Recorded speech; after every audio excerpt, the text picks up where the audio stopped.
The assurance of Amitabha Buddha. The 18th vow of Amitabha Buddha. If, when I achieve Buddhahood, sentient beings of the 10 directions who sincerely and joyfully entrust themselves to me wish to be reborn in my land and recite my name even 10 times, should fail to be born there, may I not attain perfect enlightenment. Reciting my name even 10 times refers even to those who have never learned the Dharma or recited Amitabha's name. They are at the point of death, and time is short. Yet if they but recite Amitabha's name 10 times, they will be reborn in the land of bliss. This means that all beings, even if they seek rebirth and begin reciting at this late stage, can achieve rebirth. The wording, recite my name, even 10 times, is used to cover all beings who call out the name of Amitabha Buddha. It indicates that the land of bliss is available to all reciters. So, recite my name even 10 times means up to a lifetime's recitation in the context of one's regular lifetime, as well as just 10 recitations with reference to a person at the point of death. For those about to die, even 10 times signifies that even if they never learned the Dharma, recited Amitabha's name, performed good deeds or accumulated merit, even if they never took the 3 refuges, they can still achieve rebirth in the land of bliss with but 10 recitations. However foolish or inept we may be, we have surely recited the name of Amitabha Buddha more than 10 times. If even they can be reborn, we certainly can as well. Amitabha Buddha has made known his benchmark for entry into the Pure Land, wanting rebirth and reciting his name. Everyone is capable of meeting such conditions, and anybody who does gains rebirth in the land of bliss. He then says, should such reciters fail to be born there, may I not attain perfect enlightenment.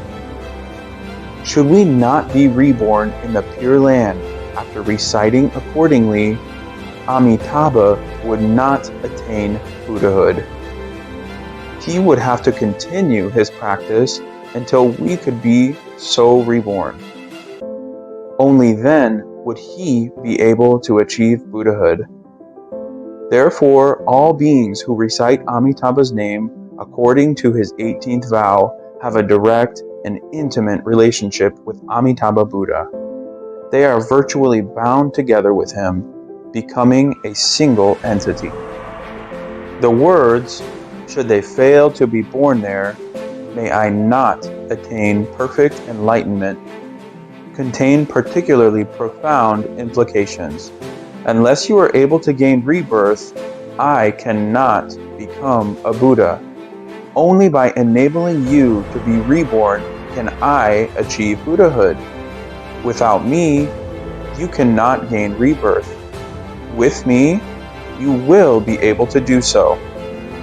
Using perfectly enlightened Buddhahood as collateral, Amitabha Buddha undertakes to deliver all imperfect beings from the cycle of rebirth in the 6 realms, allowing them to be reborn in the land of bliss and become Buddhas.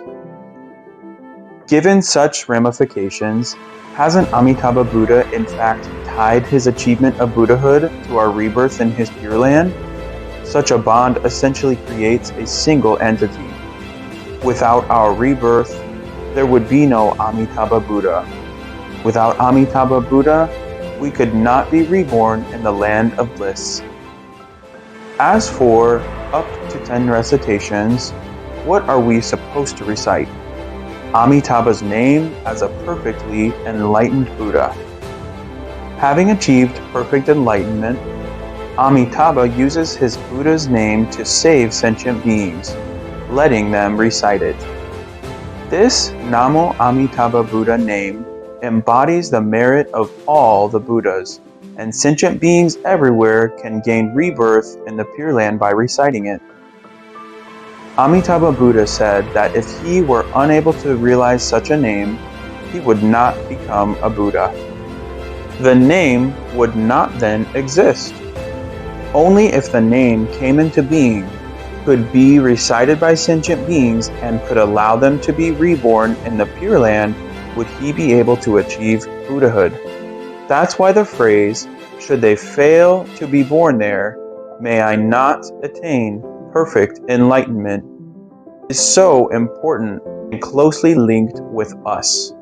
He is bound to us in a state that can be described as, in rebirth and enlightenment, the aptitude of sentient beings is at one with the teaching of Amitabha.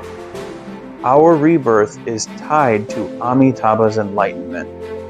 Without our rebirth in the Pure Land, there would be no Amitabha Buddha.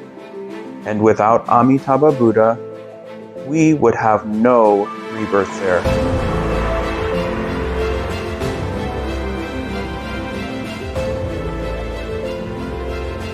Thank you. Namo Amitabha Buddha.